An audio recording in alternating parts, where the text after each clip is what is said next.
so as you're pulling together your job postings, you're thinking about which ones you're going to apply for, you've got kind of this internalized list of this is what I want in this position. Then we get to the actual like bringing together of materials, right? Yeah.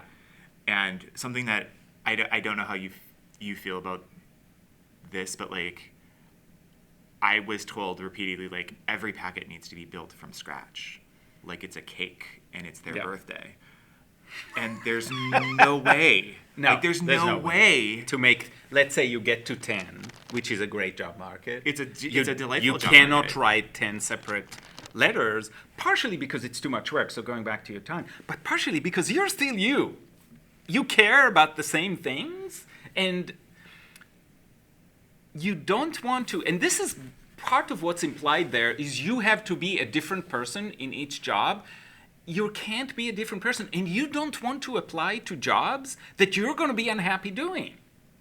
Don't do that to yourself. Even if you need the money, there are most likely enough opportunities to do things you like doing. We don't get paid enough to hate what we're doing, but say, we're making so much money, that we'll do that. Not making it rain. Like I don't see you doing this. No, and not I yet. feel if anyone here were to do that, it would be you. So you're my like litmus paper for how prosperous our jobs are. Yes, and they're fine jobs. I mean, I want to say that in most places, probably not everywhere, but in most places, if you are working for a university and you get a regular salary, you can be just fine. But you're not going to make it rain. No, it's not. You're not making Bezos money. No. Or anything remotely. Or like half of Bezos money, or 1/8 of Bezos money, or 1/16 of Bezos money. Yeah. Like, And going down and down and down. But those fractions. But you can have a good life. But at that point, you got to do something you love. And one of the things that made, and going back to choice, I'm sorry I'm taking us back because we'll move forward to talk about because you know I'm going to push you forward. I'm going to push you. Yeah, you're going to push me forward. But one of the reasons that we actually made the choice about Lincoln was affordability, but also quality of life. Quality of life when you're living 20 minutes from campus and you don't have to be 2.5 hours in traffic is a huge bonus. And now we work remotely, so there are other ways to mitigate long commutes. But, knowing that I finish work and 15 minutes, especially in the afternoon, 15 minutes later, I'm at home with my kids, and I can go to parent-teacher conferences and all of that and not spend these hours in the car. That's gold. And that's quality of work life. Yes. So I'm going to follow your segue for a second. All right. I'm gonna sometimes I let Guy lead me astray, and we just wander in the woods, chatting, and then we are like, it's a podcast. It's a great idea. Okay, so 15 minutes drive. Yeah. As a Jewish person in Nebraska, Yeah. I would imagine that your quality of religious life is not the same as it would be if you were in, say, California. So talk to me a little bit about that. True. So you have to think about your people, your community. In my case, it's being Jewish, but it can be being Chinese or whatever you want to be that you clearly relate to. I'll be honest, when I had an interview here, one of the stops during my interview was the Jewish community. So that was their initiative to connect me to was there a block? the community. How did this work? Like, this is the Jewish community. This is the gateway. Here's where you slide your No, ticket. we actually went to visit the synagogue. There's a synagogue in town. We got to visit. We were welcomed. There were a few professors, Jewish professors here, so they connected us. And they asked, do you want to go? They did not force me to, obviously. But when I came with Sarah, we went, and we were welcomed very warmly. And so that was actually part of the thing that worked for us. That's always a challenge, but if that is important to you. I know, for example, with many Chinese family, having Chinese school during the weekend is important. In our case, it was a Hebrew school in the middle of the week, in the afternoons and on the weekends. That was important to us. It was available. So that was definitely part of it. And I know that we have some faculty members who are actually living in Omaha that has a bigger Jewish community, and they commute to Lincoln because they wanted that big community. So you have to think about what it is. Yeah, so there's like the quality of work life, and then there's the quality of like life. Yes, life. Community. Yeah. Right. And what is your community? What do you want to have? And are you going to get it there? Because eventually you will need it. Sometimes very early on. Sometimes in the beginning, you're so focused on work that you don't pay attention. Sooner or later, you're going to pay attention. I mean, at the end of the day, a job is a job. Mm-hmm. It's not a life. It's a job. And so having those other things are really important. Yeah. Right? Okay, so getting back to, you've thought through what kind of position you want. You've started accumulating job postings. There's a couple of things documents specifically that you can collect that are really, really helpful. Your CV. Keep your CV updated. Every last Friday of the month, set a calendar reminder to update your CV so that you're not going, when was that conference? Life hack. It's a Karen Woolman life hack. She trained me to do that as a grad student, and that's it's great. Like brilliant. Draft a research statement. Draft a diversity, equity, and inclusion statement. Collect some writing samples. If you're a grad student, your main contribution is your dissertation at that point in time. So work on having a results chapter or some piece of that available to send along with your packet if requested. And then start thinking through those letters. I find the application letter to be the most important part of that application. And I don't, again, I could come at this at a different way, but I wouldn't draft every letter from scratch every single time. But I'd have chunks, right, depending on what they're asking for. What the position is asking for, right? Looking at the position, what are they putting as the first qualification? What do they want the first the required qualifications to be? What do they want the minimum qualifications to be? What's the order of importance that the posting's telling me to pay attention to?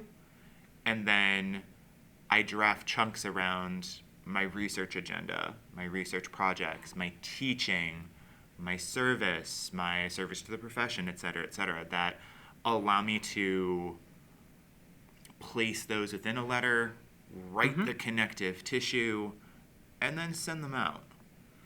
And I think the most important thing about the letter is to highlight the things that are partially invisible in your CV. Because we are very good, so I've sat on enough hiring committee, you have probably sat on quite a few. The CV talks, right? And what you see in the CV is probably the most powerful evidence, but sometimes the evidence is not fully clear, especially when you're a graduate student. Right. It's not fully clear everything you've done. So the letter is your opportunity to say, it's not fully clear in my CV because there's no way to articulate that specific thing, but I have actually done these 3 things in these opportunities, and that's how I'm meeting. And that's especially important with minimum qualifications, because if you don't meet minimum, you're not going to get anything. Right. You have to make sure you meet minimum qualifications, but even on the preferred, if it's there and you have some evidence, make it visible. And your CV, depending on what it looks like, depending on what it is, may or may not show that. So the letter is kind of highlighting. It's not a repetition of the CV. It's an articulation of what is important, what do I want you to pay attention to. And I think that's the most important point about that letter of application, is it's not, oh, I did this. They can read that on your CV. The letter of application is your opportunity to storify your CV. Like, how do all these different pieces of your CV connect together and tell the story of who you are as an applicant and the skills that you bring and the interests that you have to that particular institution. And I think the weaker letters I've seen being on hiring committees simply view the letter of application as, hey, I'm applying for this job, here's what I've done, and then they end it. Like, it's not a formality, it's an opportunity to draw connections between all the different pieces of your CV and all of the other things that they're asking you to provide to set the stage. Yeah, and sometimes there are things that are invisible, and I think about my research career, there are things I'm working on right now that have not seen the light of day, and are not really on my CV yet, because I'm doing analysis on something that is really exciting and brand new. It's not on my CV because I haven't published yet, and I personally don't put papers in process on my CV, although earlier you might, earlier in your career. Did you see that judgy look he just gave me? Yes. Ouch. I wasn't. No, it was direct eye contact. It was. Okay. I feel. All right. Triggered. So, but my point is that there are things that are truly invisible. So you want to bring them visible and say, and lately, this is what I've been working about, and this is what I'm aiming at, and this is what I see part of my research going. That's hard to see. I think teaching is the same way, because some people get the opportunity. So full-time graduate students often and should get the opportunity to teach, and to teach, especially in our area, it's always, have you taught methods classes? Have you taught online? There are a few things that I think everybody should be able to do. But if you're doing this as a part-time doctoral program, so you're still working as a teacher or administrator or something else, you have less opportunities to do that. And that's just too much. So you have to find what are the other opportunities to point at. I can do, I've worked in professional development, I've done a workshop, you have to find the opportunity to make that visible. And again, on the CV, it may be there, but really subdued, like page 7 of a CV. CVs can get really long after a while, depending on your experience and everything else that has happened in your life. But you want to make sure that they're finding them. They're finding that evidence. So. Well, and I think, too, back to your comment earlier about when you were on the job market that first time, thinking about how you were special education and literacy, and there was one other category that Educational psychology. Educational psychology. And the letter really is an opportunity for you to think about how you're branding yourself. Like, I was in a similar situation. My first job was literacy education, but with a special education bend. And because of the background that I had at Indiana as a grad student teaching within their special education program, like, I was able to really highlight that in my letter and talk about how, yes, I was a literacy education generalist, but I worked within this special education framework in ways that I don't think would have been clear if they had just looked at my CV. So that letter is an opportunity to really craft your story for exactly what they're looking at. And just as a point of advice that we haven't talked about, but if as a graduate student you get the chance to serve on a committee, if there's a call for a graduate student on a hiring committee, go. Join, because what you learn there is valuable. You're part of the discussion. You're hearing and seeing how people read the CV and the letter and what are they paying attention to and whatnot. It doesn't mean it's the whole truth, because every committee is a little bit different or a lot different, but it'll give you some insight. And also, if your institution is hiring and they're doing the presentations and the teaching presentations, whatever you can go to, just to go to see how other people present themselves and what is the reaction in the conversation after, that is gold. Because I went at my time at UCR, I've gone to about 4 or 5 talks that taught me so much. I've seen people being obnoxious, people have catastrophic technology failure without a backup and completely losing it inside that moment. I've seen so many things of what not to do that I loved it. And you're like, here's what not to do. That's why you need to be ready for this happening. What's your backup strategy? And 20 years ago, PowerPoint and projectors failed on a regular basis. That was a 50-50 proposition. Today, we're doing a little bit better, and people don't expect you to have a backup for that, but you have to have a backup for your computer didn't work. You've got to think about, and you get some of that by just watching other people make mistakes. And people make mistakes all the time. All the time. Except yours. Yours was perfect. Oh no. Talk about backup plans. But that's for another. Like maybe that needs to be another like. Backup plans. Maybe that needs to be another pod. Like also. So you got an interview. Now what do you do? Well, yeah, we'll do one on interviews because I think that the advice around having an extra pair of pants is really important. Oh, I never worried about the pants. Now I'm gonna worry about the pants. Yeah, I think you should. But I'm not. Everybody should. I don't want to be on the job market again. Pants are still important. I mean, truth. All right, let's move on. Okay. All right. So, are there any? Can you think of any like don'ts during this initial like job marketing process? I think that few of the don'ts, which are very similar to other things I think about when you're going to a new place. Don't make assumptions about who you're going to work with unless you've worked with them before. Mm-hmm. So don't identify somebody who's at that faculty and say, oh, I'm going to work with so-and-so, and we're going to have a super productive research career, because they may not want to work with you. It may be presumptuous. And also when you're reading their CVs, because they didn't listen to the advice of constantly update your CV and make sure that your public face is... Monthly, not constantly. Constantly will make you crazy. Monthly is constantly. Because for a while in my career, I was updating it maybe once every other year. So it was getting really bad. But no, not quite as bad. But not that much better. Maybe once a year. So many questions. For annual review, I would do that, but that's about it.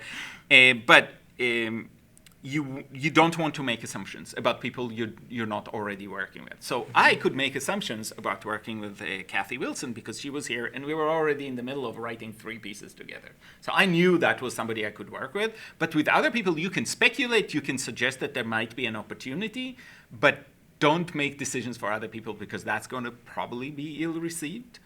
And the other thing is never assume you've got it in the bag because you know somebody or because you went to a better institution than the institution you're applying to or whatever. Because I've seen that arrogance with some people that came, and it was the way they carried themselves. I don't know how if they felt about it because I'm on the receiving end, but it's like I'm better than you kind of an attitude that comes out even in the letter. And so that's one. And the other thing is the opposite, and that is it's clear that you don't know who we are and what the job ad asked for. And so you're just basically sending the CV in a one-paragraph letter that says, I'm applying to this job because I would like to have it. And I've seen those too. And it's like you're not really even trying. And you have to, I mean, the way I think about jobs in general in academia is it's a gamble. It's a gamble for both sides. So what both sides are trying to do is hedge their bets and try to find the best fit that will work for everybody so everybody can be happy. So if you're making an effort, that's to an institution, that's hedging the bet. And if you're not making the effort, then the institution is saying, you don't really care. If you're not even trying to get the job, what will happen when you give you the job? That is the thing that goes in our brain. It's like, if you don't care now, we'll give you a job in an office, and you're going to care even less because now you're there. And so I think look like you're trying. But don't over try. Yeah. Like, one of my pet peeves is whenever I'm working with people on the job market is if you have a genuine question for the chair of the search, ask Send it. Yeah. But if you're just asking questions to be like, I just want to get my name in their email. They already know who you are. The materials are already there. And they're going to look at them. They're not going to skip you. Right. Like, they're already there. So if you ask a question that isn't a genuine question, like, you have to be really skilled in order to pull that off. And I find most aren't to ask a question that's not a genuine question.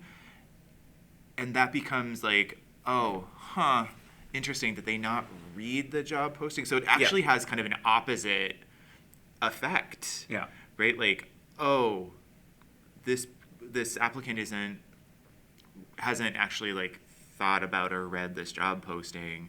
But if it's a genuine question, that's a different matter. Yeah. But sending questions just for the sake of like, oh, getting my name out there, getting my name in these people's email inboxes, I don't recommend that.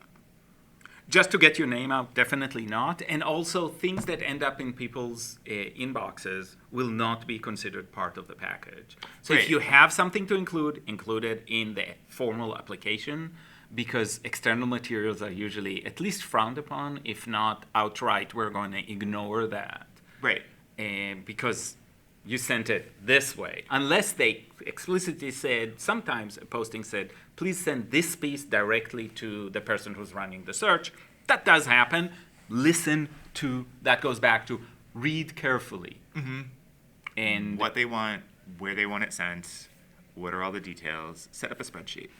And if you're not sure, please go. If you have a professor you're working with, definitely you're a direct advisor, but sometimes there's somebody else that's helpful that will help you read carefully, because this is the essence of close reading. So you gotta read the details. I often gloss over ads, and then when I read the detail, it feels like a very different ad. The devil is in the detail, God is in the detail, however you want to do it. The details are there for a purpose, and you want to read that very carefully because it might be perfect for you and it might not be. And it's not in the title, assistant professor of. It's in those very specific requirements. Well, and so one of the steps that I didn't always go straight to spreadsheet as I was Yeah. as I was collecting postings, I would print out the posting Yeah. and then annotate it. Oh, wow. So I could see like, oh, this is what they want, and they want these to address these things, and this has to get sent here, and then that's the information that I would distill into the spreadsheet because those details are important. And I think they've gotten more important over time. I think people are a lot more specific now. And having worked with somebody fairly recently, we actually both worked with the same person, and I saw how she was reading the ads and how we read it very, very differently. You want that advice. You want to talk to somebody who's been through it, if at all Like possible. us. Yeah.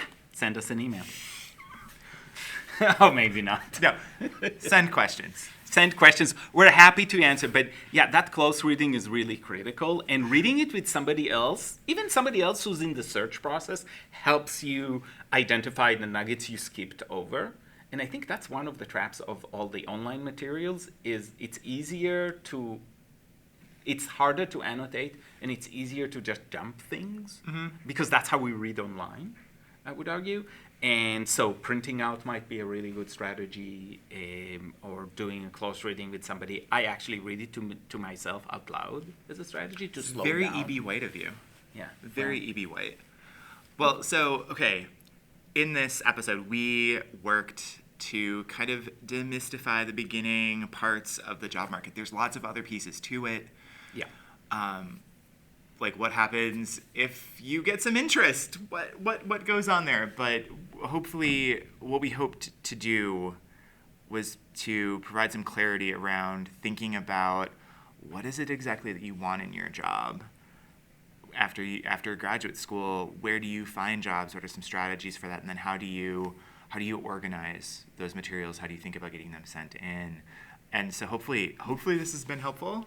And It's stuff that feels hard-earned after I've done multiple job searches. I've done multiple job searches, although I've stayed in this job, but I've done a few extra job searches throughout my history, and I've learned to do them better and better. I think I've gotten better over time. Also, serving on committees help you kind of figure that out.